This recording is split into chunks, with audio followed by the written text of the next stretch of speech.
ब्राह्मण प्रिय विष्णु सहस्रनाम में भगवान का नाम है ब्राह्मण, भगवान को अति प्रिय है। और ये वाणी मैं ऐसे नहीं कर रहा हूं, मैं कोई प्रवचन करने वाला नहीं हूं, मैं कोई कथावाचक नहीं हूं। ये मैं भाई अपना अनुभव जन्य ज्ञान सुना रहा हूं आपको, क्योंकि हमारा है अकेले उन्होंने श्रावण के महीने प्रारंभ किया था और इस प्लाट में टेंट गाड़ करके वो यहीं पर रही और अपने सामने उस दिन। और मेरे समस्त विद्वत वृंद, आप सभी भू देवताओं के चरणों में मैं कोटि कोटि वंदन करता हूँ। आज तक मैं इसलिए नहीं आया, परम पूज्य श्री आचार्य जी हमें थोड़ा सा आशीर्वादात्मक। सर्वरूपा जगदवन विधौ कालनीयाचराद्रि संहारी चापि यस्य जगनिरमखिलं क्रीडनं या पराख्या पश्यन्ति मध्यमातु तदनु भगवती वैखरी वर्णरूपा सास्मद्वाचं प्रसन्ना विधि हरि गिरिशा राधिता मामा भगवती जगज्जननी जगदम्बा के चरणों में कोटि कोटि वंदन। और ये विशाल यज्ञ जो यहाँ पर चल रहा है, इसके सूत्रधार के रूप में इसके आयोजक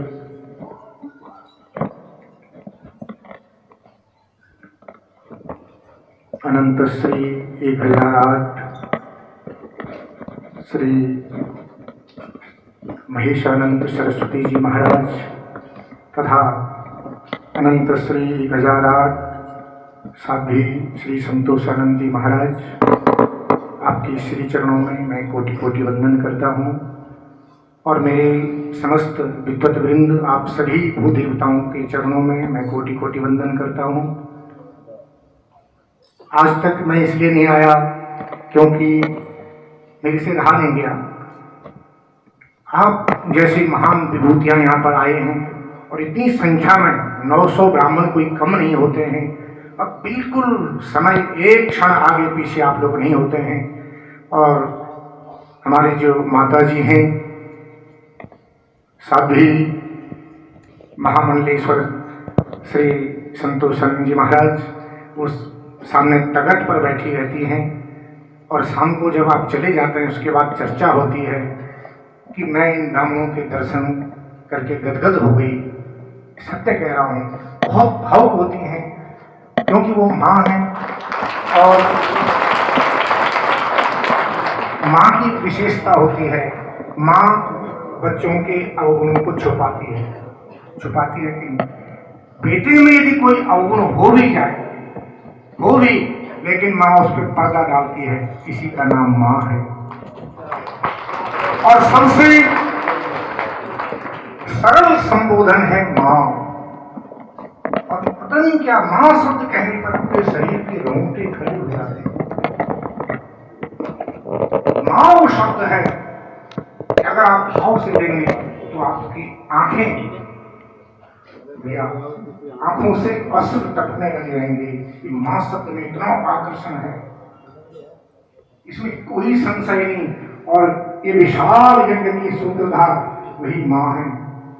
आपने देखा, आपको इतना आश्चर्य होगा, वो रात को सोते हैं, उनको कोई सामान्य मत समझना, क्योंकि मैंने आंखों से उनको देखा हुआ है। आप चले जाते हैं तो रात भर जगती है, सुबह 3 बजे बाहर आओ तो 3 बजे बाहर मिलती हैं। मैंने कहा सोती कब है, रात को 12 बजे देखो तो वहां बैठी रहती, सोती कब है। ये विशाल आश्रम आपको दिख रहा है, अकेले उन्होंने श्रावण के महीने प्रारंभ किया था और इस प्लाट में टेंट गाड़ करके वो यहीं पर रही और अपने सामने उस दिन उन्होंने कदम बाहर रखा जिस दिन पूरा निर्माण हो गया। कल्पना करो, 7 महीने में तैयार हुआ, 7 महीने संभव है, क्योंकि सचमुच वो अपने आप को कर्त्री नहीं मानती हैं, वो सब भगवान को मानती हैं। और ये सब अलौकिक शक्तियां हैं जिन्होंने ये सब किया है। और हम लोग यहाँ पर माँ की उपासना कर रहे हैं। सर्वम खलुमिदमेवाहम, नान्य की उपासना करते हैं और ये सौभाग्य हमें प्राप्त हुआ है। हम ब्राह्मणों से सौभाग्य किसका होगा?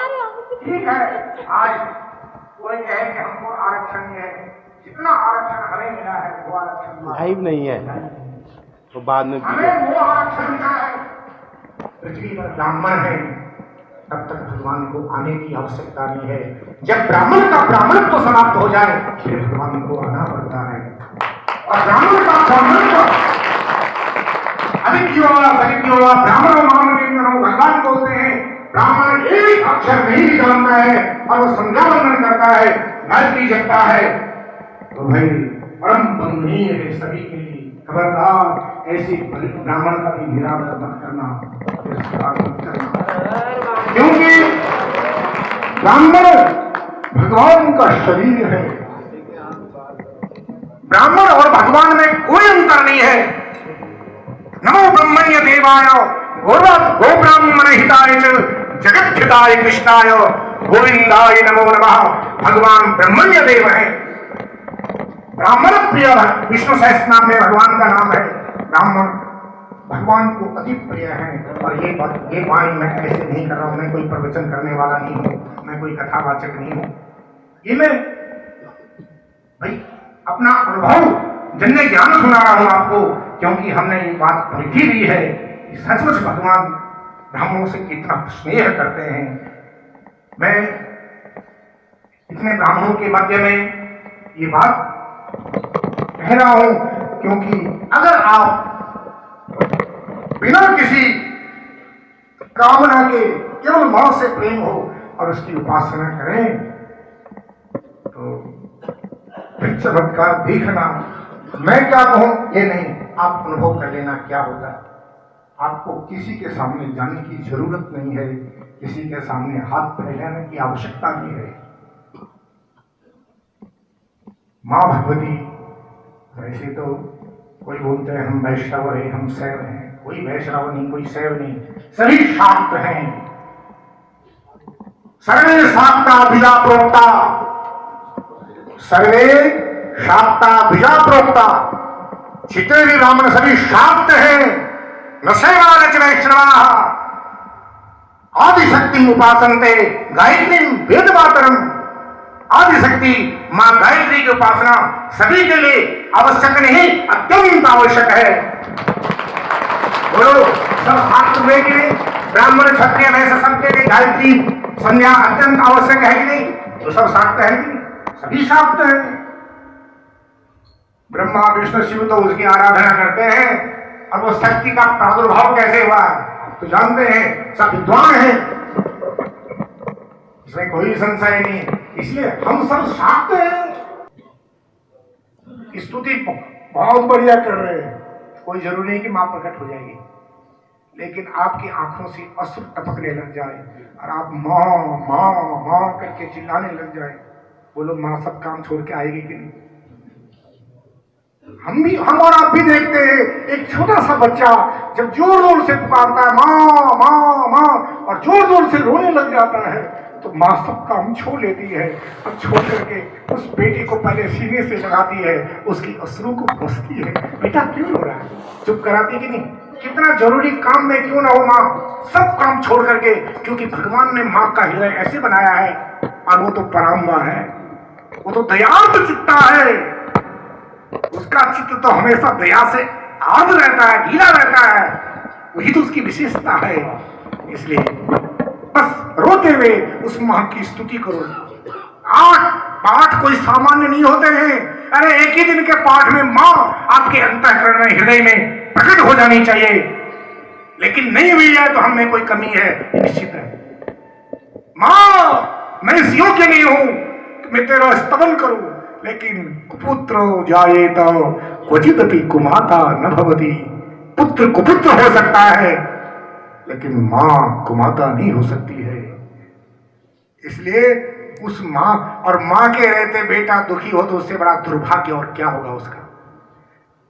जगत चंडी हमें सुलभ है, सहज है, और उसके रहते हम दुखी हों तो हमारे जैसे अभागा और कौन होगा बोलो।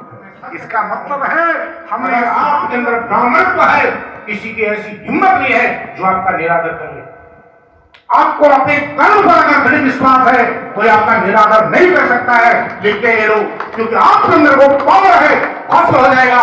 इतनी शक्ति आज भी है, और कलयुग में जो पावर आपके अंदर है वो किसी युग में हो ही नहीं सकती है, क्योंकि भगवान की जानते हैं कलयुग है।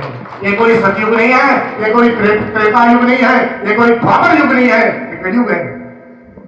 और इस कलिकाल में कोई धर्म का आचरण करे बहुत कठिन है। और धन्य है आप जैसे महान विभूतियां। देखो आज इतनी बारिश पड़ रही थी, लेकिन आपने बारिश नहीं देखी, ठंडी नहीं देखी, आप यहाँ पर बैठे हैं। 8-8 पाठ आप दुर्गा सप्तशती के कर रहे हैं। मैं तो कानों पर हाथ लगाता हूँ, क्योंकि मैं भी नहीं कर सकता। मैंने तो कहा था महाराज मैं तो मुश्किल से 3 पाठ कर सकता हूँ, आप नहीं।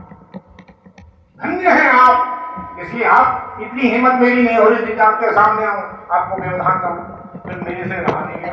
मैंने कहा भाई किसी जगह का कोई एक आचार्य नहीं, आप सभी आचार्य हैं। और अनुष्ठान नियम में बंधने का नाम अनुष्ठान है। हमको कोई बांधे, अब तक हम बंधे, अरे भैया बांधा तो पशुओं को जाता है कि ये करो वो करो। हम लोग तो स्वयं नियम में बंध जाए। भाई नियम में बंधना है, बांधना नहीं है।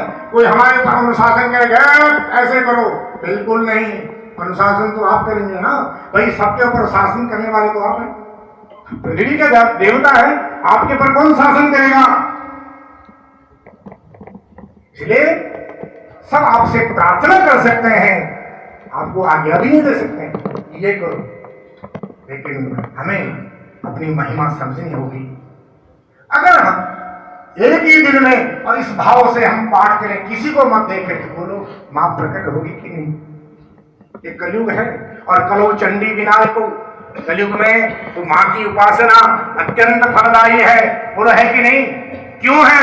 क्योंकि अरे भगवान तो कह रहे हैं, राम जी कह रहे हैं भैया मुझे तो वो व्यक्ति प्रिय है, वो व्यक्ति मुझे पा सकता है जिनके अंदर छल कपट न हो। निर्मल मन जन सोहि पावा, मोहि कपट छल छिद्र न भावा। अब आप बताओ, कलयुगी प्राणी निर्मल हो सकता है? कलयुग में और मन निर्मल हो सकता है? कलयुगी प्राणी का मन निर्मल होगा क्या? कैसे? माँ उसको साफ करती है, लेकिन वही बेटा अगर पिता की गोदी में हो और उसने शौच कर दिया, मन को तो क्या करे? बोलो क्या हो? पिता उसको नीचे रखेंगे, भोजन कर रहा हो, पिता उस भोजन को नहीं करेंगे, करेंगे क्या? बोलो करेंगे? नहीं करेंगे, क्योंकि पिता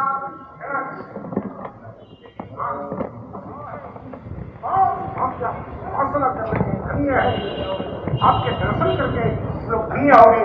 महाराज जी बहुत गदगद हो रहे थे, कंठ में महाराज जी की आंखों में